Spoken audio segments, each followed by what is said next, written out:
अगर आप जम्मू जा रहे हो और रात के करीब 1 बजे कोई आपसे कहे कि एक शॉर्टकट है, 10-15 किलोमीटर का रास्ता बच जाएगा, तो शायद आप भी वही करेंगे जो हमने किया था। हमने भी शॉर्टकट लिया था, लेकिन उस रास्ते पर जाने के बाद एक औरत हमें बार बार दिखाई देने लगी। पहले सड़क के किनारे, फिर कुछ किलोमीटर आगे, और फिर एक पेट्रोल पंप के पास, और आखिर में वही औरत हमारी गाड़ी के अंदर दिखाई देने लगी। तुमने ये क्यों किया? और उस रात राघव पर जो हुआ, उसके बाद अगली सुबह हमें उसका उतारा करवाना पड़ा। आज भी सोचता हूं तो डर लगता है, गूज बम्स आते हैं भाई, कि उस रात वो शॉर्टकट नहीं लेना चाहिए था। वो हमारी सबसे बड़ी गलती थी। हर हर महादेव। खौफ फाइल्स में आपका स्वागत है। तो चलिए खोलते हैं आज की एक और खौफनाक फाइल। तो गाइस, रात के करीब 11:30 बज रहे थे। हम 3 लोग जम्मू के लिए निकले थे। मैं, मोहित और मोहित का छोटा भाई राघव। मोहित गाड़ी चला रहा था और मैं उसके बगल की सीट में बैठा था, और उसका छोटा भाई राघव पीछे की सीट पे था। हमें सुबह तक जम्मू पहुंचना था। शुरुआत में सब कुछ बिल्कुल नॉर्मल था। गाड़ी में गाने चल रहे थे, राघव पीछे बैठकर फोन चला रहा था और हम दोनों आगे नॉर्मल बातचीत कर रहे थे। उसके बाद हमने रास्ते में एक ढाबे पर गाड़ी रोकी, चाय पी, कुछ खाने का सामान लिया, फ्रेश हुए, और करीब 15-20 मिनट के बाद हम फिर निकल पड़े। रात के करीब 1 बजे के आसपास सड़क पर गाड़ियां कम होने लगी। मोहित ने फोन में रास्ता देखा और बोला, अगर इस तरफ से निकल जाएं तो थोड़ा टाइम बच जाएगा। तो मैंने पूछा, भाई कौन सा रास्ता? तो मोहित ने मेरी तरफ फोन किया, ये देख, आगे जाकर वापस मेन रोड से मिल रहा है। मैंने पूछा, भाई पक्का है ना, तू जानता है? वो बोला, हाँ भाई, मैप में तो दिखा रहा है। और ठीक उसी समय पीछे से राघव बोला, भाई रात का समय है, हमें सीधे ही चलना चाहिए, अनजान रास्ते पर नहीं जाना चाहिए। लेकिन ये बात सुनकर मोहित हंस पड़ा। लेकिन ये हंसी बाद में महंगी पड़ने वाली थी। बोला, कुछ नहीं होगा, आधे घंटे का रास्ता बच जाएगा। तो मैंने भी ज्यादा नहीं सोचा और हमने गाड़ी उस तरफ मोड़ दी। शुरुआत में सब कुछ ठीक था, सड़क भी ठीक थी, दोनों तरफ कुछ घर थे, कहीं कहीं छोटी दुकानें बंद पड़ी थी। फिर धीरे धीरे घर भी कम होने लगे और सड़क भी छोटी होने लगी, और मोबाइल का नेटवर्क भी बिल्कुल कम हो गया था, बहुत बहुत कमजोर। तो राघव ने फिर पूछा, भाई यही रास्ता है? मोहित ने जवाब दिया, हाँ भाई यही है। लेकिन इस बार उसकी आवाज में वो पहले जैसा कॉन्फिडेंस नहीं था, उसे भी कुछ गड़बड़ लग रही थी। मैंने फोन में रास्ता देखा। उस समय फोन में मैप हमारी लोकेशन तो दिखा रहा था, लेकिन आगे का रास्ता लोड नहीं हो रहा था, क्योंकि नेटवर्क बहुत ज्यादा स्लो था। और तभी मोहित बोला, आगे मेन रोड पर निकल जाएंगे। और हम आगे बढ़ते रहे। अब दोनों तरफ पेड़ थे और रात इतनी शांत थी कि गाड़ी के इंजन की आवाज भी हमें बहुत ज्यादा लग रही थी। पिछले 10 मिनट से उस रोड पे कोई भी गाड़ी नहीं थी, सिर्फ हमारी ही गाड़ी चल रही थी। ना कोई गाड़ी आ रही थी ना जा रही थी। तभी हेडलाइट की रोशनी में मुझे सड़क के बाईं तरफ कुछ खड़ा दिखाई दिया। मैंने कहा, भाई वहां कोई है। मोहित ने स्पीड कम की। जैसे जैसे गाड़ी पास गई वो साफ दिखाई देने लगी। वो एक औरत थी, सफेद रंग का सूट पहना हुआ था, बाल खुले थे, और वो सड़क से थोड़ा हटकर खड़ी थी, और हमारी तरफ उसकी पीठ थी। तभी मोहित ने पूछा, भाई गाड़ी रोकूं क्या? मैंने कहा, ना भाई मत रोक, सुनसान रास्ता है, आगे जाकर हम किसी पेट्रोल पंप पे या किसी और दुकान पे जाकर रास्ता पूछ लेंगे। और हम चुपचाप उसके पास से निकल गए। और फिर पीछे बैठे राघव ने पूछा, भाई कौन था? तो मैंने कहा, भाई सड़क पर एक औरत खड़ी थी। तो राघव ने पूछा, अकेली? तो मैंने कहा, हाँ भाई अकेली ही खड़ी थी। इसके बाद हम तीनों में से कोई भी कुछ देर कुछ नहीं बोला और फिर करीब 10 मिनट बाद राघव ने अचानक कहा, भाई। मैंने पूछा क्या हुआ? वो बोला, वही औरत पीछे दिख रही है। मैंने शीशे में देखा, पहले तो मुझे कुछ नहीं दिखा। तो फिर मैंने उसे पूछा, भाई पीछे कहाँ दिख रही है? राघव ने पीछे वाली खिड़की से बाहर इशारा किया, वहां पेड़ के पास। मैंने दोबारा देखा, इस बार सच में वही औरत खड़ी थी और मैं कुछ देर के लिए चुप हो गया। मुझे कुछ समझ नहीं आया, ब्लैंक। और फिर मैंने मोहित से कहा, भाई यही है ना? मोहित ने शीशे में देखा और धीरे से बोला, हाँ भाई ये तो वही है। लेकिन मैंने कहा, भाई हम तो बहुत आगे आ गए हैं। तो मोहित ने कोई जवाब नहीं दिया, उसने बस गाड़ी आगे बढ़ा दी।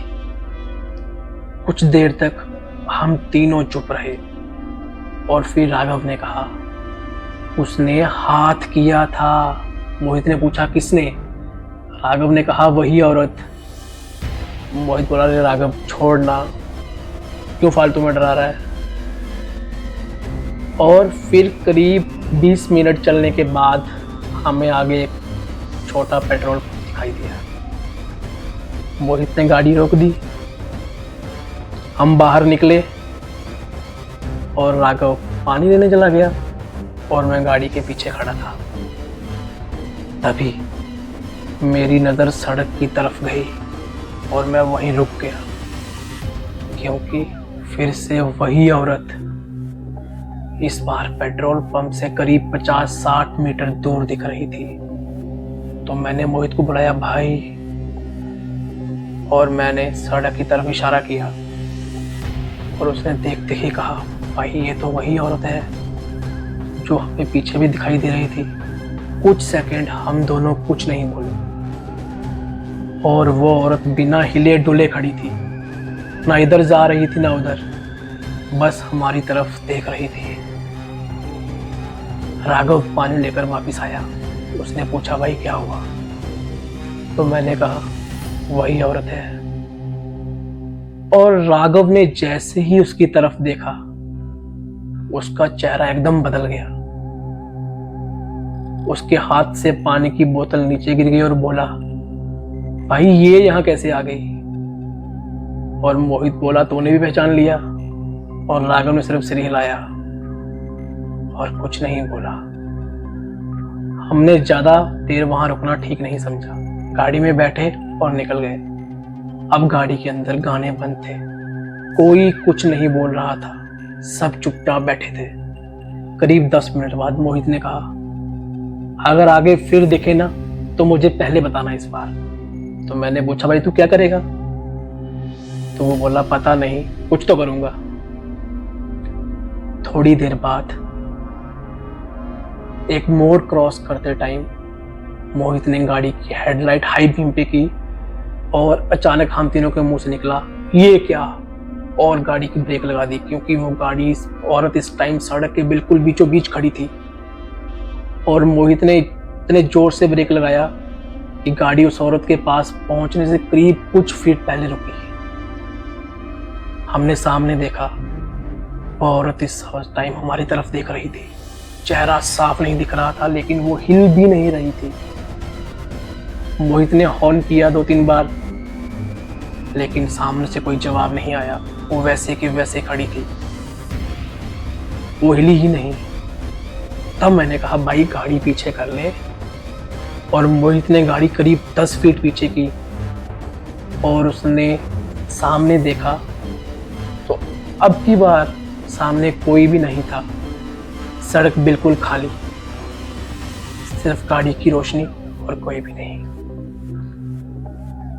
तो मैंने दरवाजा खोलने की कोशिश की और मोहित ने तुरंत कहा, भाई अभी मत खोल दरवाजा। मैंने पूछा क्यों? वो बोला, भाई बाहर मत निकल, अभी सेफ नहीं है।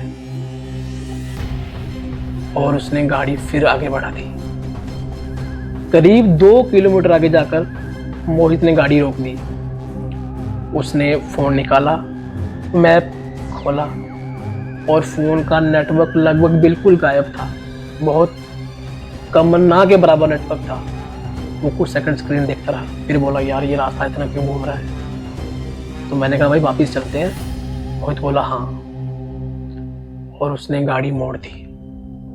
लेकिन करीब 10 मिनट बाद मुझे वही पेड़ दिखाई दिए।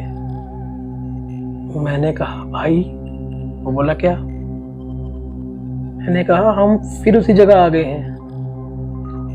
और ये सुनकर इस बार मोहित ने तुरंत गाड़ी रोक दी। और तब पीछे से राघव बोला, मैंने कहा था ना अनजान रास्ते पे मत निकलो रात के समय, सेफ नहीं है। तो इस बार मोहित कुछ भी नहीं बोला, एकदम शांत और चुप रहा। उसने गाड़ी फिर घुमाई और इस बार हम धीरे धीरे चलने लगे। करीब 15 मिनट बाद राघव ने कहा, भाई वो अब भी यहां है। मैंने पूछा कौन? कहता वो औरत अब भी यहां है। मैंने पीछे देखा तो मुझे पीछे कुछ भी दिखाई नहीं दिया। तो फिर मैंने पूछा भाई कहाँ है, कहाँ दिख रही है? और राघव ने अपने बगल वाली सीट की तरफ इशारा किया और बोला यहीं। ये सुनकर मोहित ने तुरंत गाड़ी के अंदर की लाइट जला दी। हमने पीछे देखा, पीछे की सीट पर राघव अकेला बैठा हुआ था, वहां पे कुछ भी नहीं था। तो हमने कहा राघव डर मत, यहाँ कुछ नहीं है। तो राघव बोला मुझे डर नहीं लग रहा है। तो मैंने पूछा फिर क्या बात है, तुझे कहाँ वो औरत दिख रही है? तो उसने कहा कोई मेरे बगल में बैठा है। तो मैंने पूछा कौन बैठा है? हमें तो कोई नहीं दिख रहा है। उसने सिर्फ सिर हिलाया, वो बोला कुछ नहीं, सिर्फ एक शब्द बोला वही। मैंने फिर पीछे की सीट देखी, सीट तो खाली थी और मोहित उस समय कंटिन्यूस गाड़ी चला रहा था, उसने गाड़ी नहीं रोकी थी। कुछ मिनट बाद गाड़ी के अंदर एक तेज खुशबू फैल गई, इतनी खुशबू कि जैसे किसी ने बहुत ज्यादा परफ्यूम जा इत्र लगाया हो। तो मैंने मोहित से पूछा भाई तूने परफ्यूम लगाया है? मोहित बोला नहीं भाई मैंने तो नहीं लगाया, मैंने गाड़ी में से किया है। तब मैंने पीछे देखा और राघव अब भी चुप बैठा था। फिर उसने अचानक कहा गाड़ी मत रोकना। मोहित ने पूछा क्यों? राघव बोला वो उतर जाएगी। तो मोहित ने मेरी तरफ देखा। मैंने पूछा कौन उतर जाएगी भाई? राघव ने हमारी तरफ नहीं देखा, वो अपनी बगल वाली सीट को देख रहा था और आंखें भी नहीं झपक रहा था, सिर्फ धीरे से बोला भाई। और उसके बाद वो चुप हो गया। करीब 10 मिनट बाद राघव की आंखें बंद हो गई। तो हमें लगा शायद वो सो गया डर के मारे। पर फिर अचानक उसने कहा मुझे घर जाना है। तो मैंने कहा बस भाई पहुंचने वाले हैं। उसने आंखें खोली, मेरा घर यहां नहीं है। मैंने कहा भाई तू क्या बोल रहा है, दिमाग सही है? वो कुछ सेकंड मेरी तरफ देखता रहा और फिर बहुत धीरे से बोला तुमने उसे क्यों देखा? मैंने कहा किसे? वो बोला जिसे सड़क पर छोड़ा था।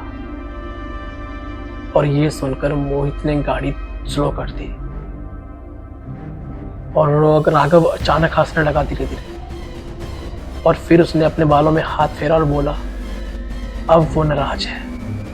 मोहित ने गाड़ी तुरंत सड़क के किनारे लगा दी और चिल्लाया कि राघव तुझे क्या हो गया, तो क्या बोल रहा है? लेकिन राघव ने कोई जवाब नहीं दिया। और मोहित ने फिर कहा राघव मेरी तरफ देख। राघव ने सिर उठाया और उसकी आंखें एकदम लाल थी, भयानक लाल। मोहित ने पीछे जाकर दरवाजा खोला नीचे उतरा। राघव पीछे हट गया। मोहित ने फिर कहा नीचे उतर। राघव बोला मुझे छूना भी मत। और जैसे ही मोहित ने उसका हाथ पकड़ने की कोशिश की, राघव ने मोहित को इतनी जोर से धक्का दिया कि मोहित गिरता गिरता बचा। और फिर अचानक राघव रोने लगा, मुझे बचा लो, मुझे बचा लो। और उसकी आवाज बिल्कुल बदल गई थी। तब मैं और मोहित बिल्कुल डर गए। हमने कहा भाई मंदिर ढूंढ, और हमने हनुमान चालीसा पढ़ना शुरू किया। हमने फोन के आसपास का मैप देखा। कुछ देर बाद एक छोटा सा मंदिर दिखाई दिया और हमने गाड़ी उसी तरफ मोड़ दी और करीब 2 किलोमीटर बाद मंदिर मिल गया। मोहित ने गाड़ी रोकी। राघव खुद उतर गया, लेकिन मंदिर की पहली सीढ़ी पर पहुंचते ही रुक गया। उसने मंदिर की तरफ देखा और पीछे सड़क की तरफ देखा और बोला वो यहां भी आ गई। मैंने पीछे देखा, सड़क खाली थी। मंदिर के अंदर बैठे पुजारी ने हमें देख लिया और वो तुरंत बाहर आए और बोले बेटा क्या हुआ। तब मैंने और मोहित ने उन्हें पूरी बात बताई। पुजारी ने राघव को देखा और बोले इसे अंदर बैठाओ। राघव ने मना किया, मैं अंदर नहीं जाऊंगा। मैंने और मोहित ने उसे जबरदस्ती जोर से पकड़कर बड़ी मुश्किल से मंदिर के अंदर लेकर गए और तभी पुजारी ने पूजा शुरू की। कुछ देर तक राघव शांत बैठा रहा और फिर उसके हाथ कांपने लगे और उसने आंखें बंद कर ली और पुजारी मंत्र पढ़ते रहे। अचानक राघव ने कहा मुझे क्यों लाए। पुजारी ने पूछा कौन है। कुछ सेकंड चुप रहा, फिर बोला रास्ते में मिली थी। मोहित ने मेरी तरफ देखा, मैं कुछ नहीं बोला। पुजारी ने पूजा जारी रखी और राघव अचानक जोर से चिल्लाया। वो इतनी जोर से चिल्लाया और अचानक उसके बाद वो जमीन पर गिर गया। मैंने और मोहित ने उसे पकड़ा और उसका सिर संभाला और कुछ मिनट बाद राघव शांत हो गया था। उसने आंखें खोली और हमें देखा और बोला भाई हम कहाँ हैं। तो मैंने कहा भाई हम मंदिर के अंदर हैं। तो वो एकदम शॉकिंगली पूछता कि भाई हम मंदिर में क्यों हैं, हमें तो जम्मू जाना था। उसे कुछ भी याद नहीं था कि उसके साथ क्या हुआ है। उस रात हमने सफर कंटिन्यू नहीं किया, हम मंदिर में ही रुक गए। सुबह तक हम जागते रहे, किसी ने नींद नहीं ली थी। सुबह पुजारी ने हमें पास के एक बुजुर्ग के पास जाने को कहा। हम राघव को लेकर वहां गए।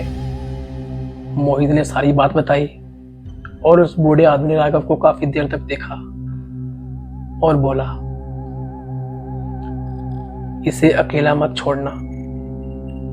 उसके बाद उसका उतारा करवाया गया। करीब 1 घंटे तक पूजा पाठ चलता रहा और राघव कई बार कांपा, चिल्लाया, बेहोश हुआ, जागा, उसे उल्टी भी हुई और फिर अचानक से वो एकदम शांत हो गया। जब सब खत्म हुआ तो उसने आंखें खोली और पहली बात जो उसने कही उससे हम तीनों चुप हो गए। वो औरत कौन थी। मोहित ने पूछा तुझे कैसे पता कि औरत थी। राघव ने कुछ सेकंड कुछ नहीं कहा, फिर बोला क्योंकि मैंने उसे पहली बार उस रात नहीं देखा था। मैंने पूछा फिर कब। तो राघव बोला 3 दिन पहले। मैंने पूछा कहाँ। बोला घर के बाहर। उसने बताया कि 3 दिन पहले रात को उसने घर के बाहर एक औरत देखी थी, सफेद कपड़े, खुले बाल, लेकिन ये बात उसने किसी को नहीं बताई थी। उसके बाद उसे एक ही सपना बार बार आने लगा, एक सुनसान रास्ता और वही औरत। हर बार वो सिर्फ एक बात कहती थी, मुझे रास्ते तक छोड़ दो, मुझे रास्ते तक छोड़ दो। राघव ने कहा उस रात जब मैंने उसे सड़क पर देखा मुझे लगा सपना सच हो गया। हम वापस गाड़ी के पास आए। मोहित ने पीछे वाली सीट उठाकर देखी। सब कुछ नॉर्मल था, लेकिन नीचे एक चीज पड़ी थी, एक छोटा सा लाल धागा। मोहित ने उसे उठाने के लिए हाथ बढ़ाया। राघव ने उसका हाथ पकड़ लिया। इसे छूना मत। मोहित ने पूछा, क्यों? राघव उस धागे को देखते हुए बोला, ये उसी के हाथ में था।